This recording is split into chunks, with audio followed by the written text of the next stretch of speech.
Այսօր հունիսի 2-ն է,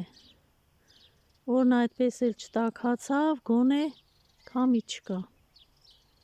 օրն արդեն մտնում է, դուրս եմ եկել այգի,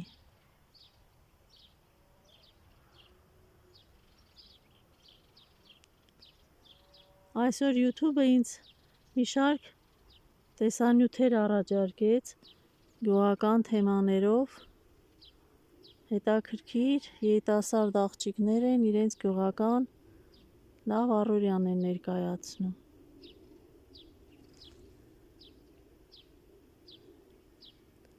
Տխրությամբ մտածեցի, որ իմ թեման այլ է, գուցե շատերին ծանրացնում է, շատերը խուսափում են, չեն ուզում լսել, որ կյանքում կա դառնություն, կա վիշտ, կա ծանր հարված,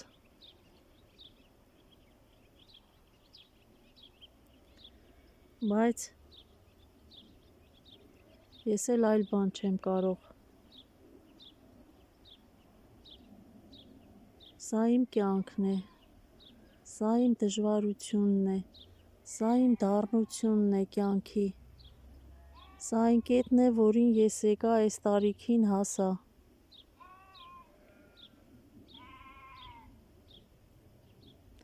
Մարդիկ երբեմն կողքից ուզում են սփոփել, ասում են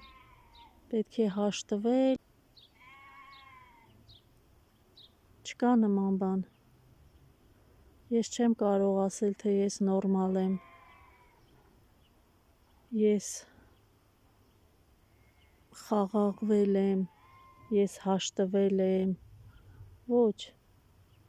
քանի գնում ժամանակը այնքան սպառում է ուժերը, այնքան անշրջելիությունը ավելի ես գիտակցում, ծնողի կորուստը մի այլ բան է, իսկ զավակի կորուստը տղա լինի թե աղջիկ, չէ որ տիեզերական օրենքների խախտում է, ծնողը երբեք ինչպիսի կորուստ էլ ուզում է լինել, ինչպիսի հանգամանքներում, ինչպիսի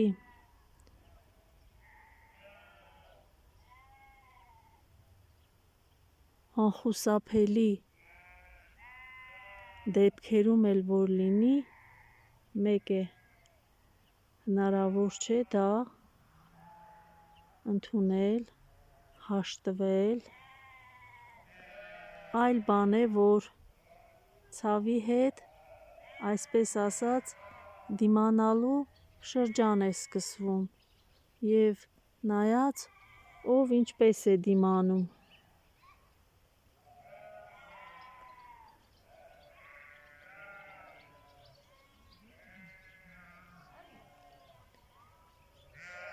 Դա այլ բան է։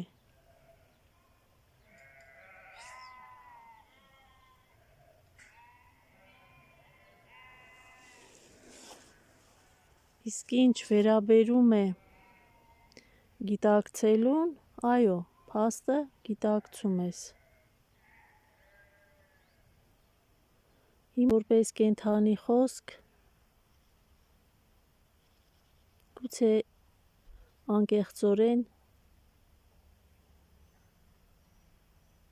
մեկին պետք է այն առումով, որ զգա, որ ինքը իր ցավի մեջ մենակ չէ։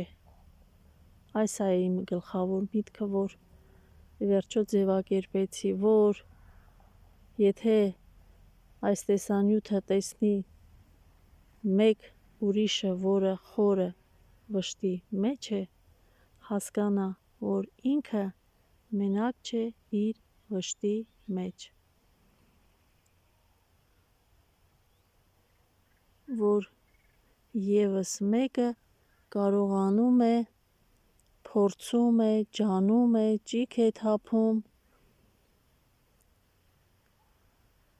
այսպիսի ծանր հոգեվիճակում գոյություն ունենալ, գոյատևել։